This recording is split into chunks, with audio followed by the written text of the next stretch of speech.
yandi makuru, u Rwanda rwakiriye inkura zera zo mu majyepfo zigera kuri 70 zivuye muri Afurika y'Epfo binyuze mu bufatanye n'ikigo cy'igihugu cy'iterambere RDB n'umuryango Howard G. Buffett n'ikigo Africa Pax.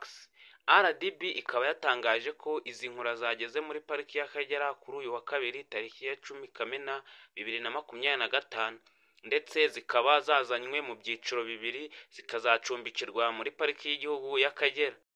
Izi nkura zikaba zitezweho kuzakurura ba mukerarugendo benshi. U Rwanda rukaba rwaherukaga kwakira inkura zera 30 zaturutse n'ubundi nabwo muri Afurika y'Epfo mu mwaka wa 2021. Izi nkura zikaba zisanze izindi nkura z'umweru 41 u Rwanda rwari rufite. Muri rusange u Rwanda rugize inkura 145 wongeyeho n'iz'umukara.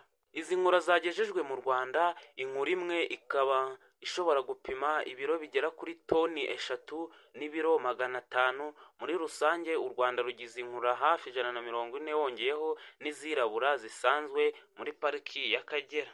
Izi nkura kandi imwe ikaba ibarirwa 100,000 mu rugendo rw'ibirometero 3,400 ruva muri Afurika y'Epfo rugera mu Rwanda. Izi nkura zose hamwe muri rusange zizacumbikirwa muri pariki y'Akagera zagejejwe mu Rwanda uko ari 70, zikaba zatwaye arenga 700,000 by'amadolari y'Amerika. Ibi ngibi mu kuzigeza mu Rwanda bikaba ari byongera ubukerarugendo by'umwihariko muri pariki y'Akagera, kuko bizakurura ba mukerarugendo baza kuzisura, kubera ko izi nkura z'umweru ntabwo ziboneka buri hose kuri uyu mugabane wa Afurika. Akaba ari nayo mpamvu u Rwanda ruba rwiyemeje kuzigura ngo ruzizane zikomeze gukurura ba mukerarugendo.